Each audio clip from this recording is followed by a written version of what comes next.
Now, two directions I want to go, but one of them is we have, things are changing in society. So we're coming out of a world where, as Sue mentioned earlier, you were either married or you were single, but so-called alternative lifestyles were something that either weren't talked about or maybe they didn't exist to the same extent that they exist today. And I want to ask you, because you're doing this as a show, what's happening in society, and where is this a good thing?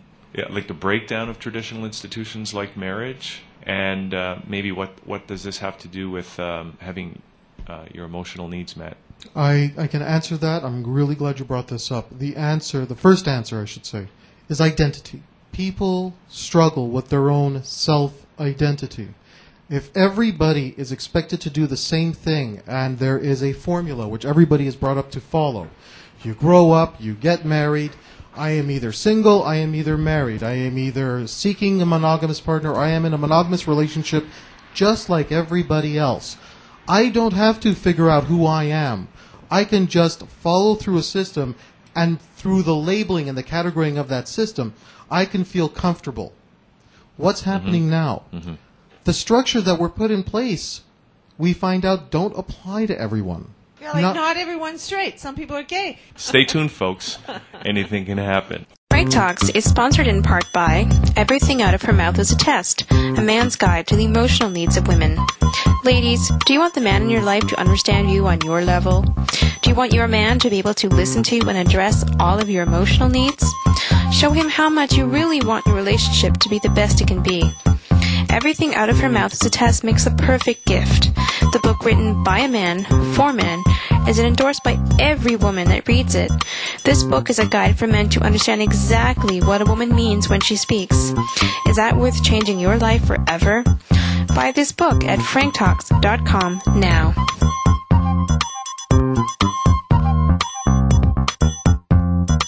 Look, I have a big problem. I have had 100 boyfriends in the last 25 years. Just one problem?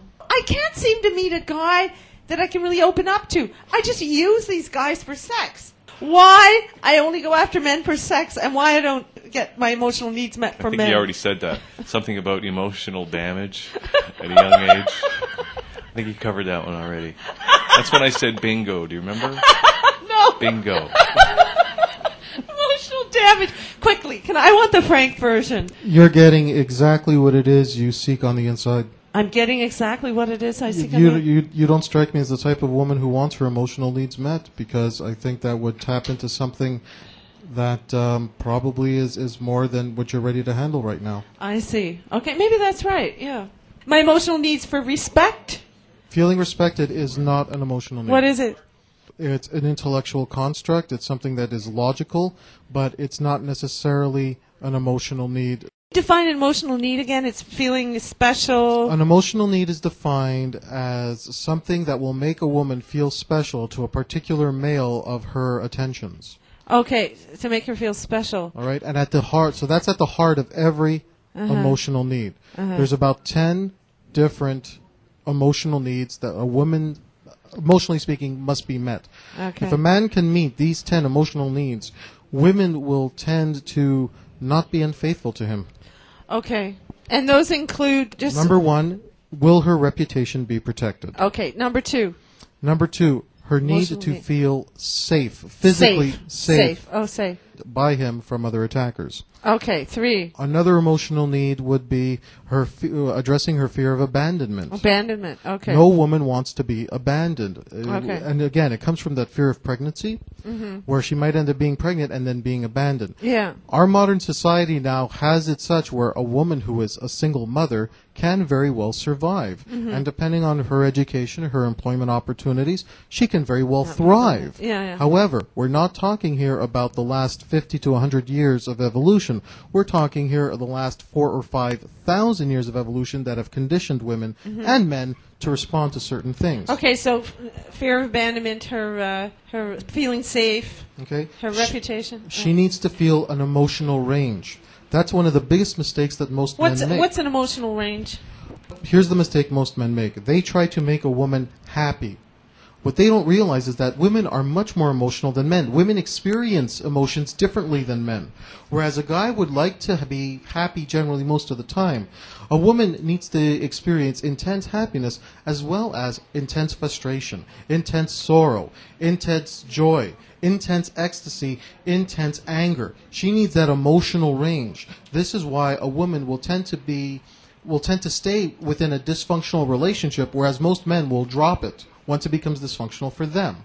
Good point, because women can handle a better range and up and down, but men, it upsets them. That's right. Let me give you... That's a terrific idea. God, you're a genius. So, as a man, if you can address her emotional need, that's what you can address directly. Women will feel that. They will feel that you understand them on a level that a woman processes information. Men don't tend to think that way because every time a man gets overly emotional, it's not something that is natural for him to do. He has to go through it through an intellectual understanding. This is why my book is written as Everything Out of Her Mouth is a Test. Now, is everything out of a woman's mouth a test? Of course not. That's not reality. No woman is consciously testing a man for every little thing. And what's she testing him for? Whether or not he can address her emotional needs. And she's not doing this on a conscious level, it's all unconscious. It's based on how she feels. Women don't do it consciously. However, for a man, for the way a man understands the world, for the way a man processes information, by writing it as a man saying, everything out of our mouth is a test, that's the way you need to think about it. Mm-hmm. He'll understand it better than some woman saying, you have to address the little girl in me. Mm-hmm. He doesn't get that. Okay, this is really fascinating stuff. Let's take a little break. Frank Talks is sponsored in part by Everything Out of Her Mouth is a Test, a man's guide to the emotional needs of women. Ladies, do you want the man in your life to understand you on your level? Do you want your man to be able to listen to and address all of your emotional needs? Show him how much you really want your relationship to be the best it can be. Everything Out of Her Mouth is a Test makes a perfect gift. The book written by a man, for men, is endorsed by every woman that reads it. This book is a guide for men to understand exactly what a woman means when she speaks. Is that worth changing your life forever? Buy this book at franktalks.com now.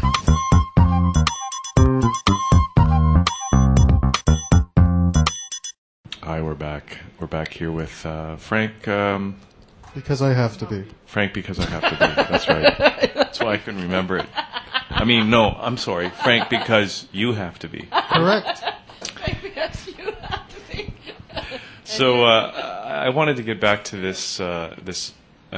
change, what's happening in society. So what's happening? Obviously, the negative reaction you got when you took it to that radio station in Montreal was because people who are kind of taught in the old paradigm are reacting to what's happening because and I'm struggling with it myself. So I'm trying to understand what's going on, what it means for us. Is it a good thing? Is it a bad thing? Where are we going as a society? Is marriage a doomed institution? I mean, these are just some of the questions. I don't know if you can address. I can address all of them, actually. Okay, great. Part of what I've done in my radio show by interviewing people who live a variety of different pleasures and lifestyles has taught me a few things. And that is, nobody's got it figured out. There is no one ideal relationship structure. There is only the ideal relationship structure for you. And in order for you to find that out, you need to come to terms with who you are. It takes a lot of self-knowledge, self-discovery. Most people haven't done that. They haven't asked themselves those questions. And historically, our identity, as you sort of alluded to earlier, it was determined by the structures that society provided for us. We fit ourselves into a role, right? So if those roles include either, if you're married, you're married. If you're not, you become a nun or a priest. For exactly.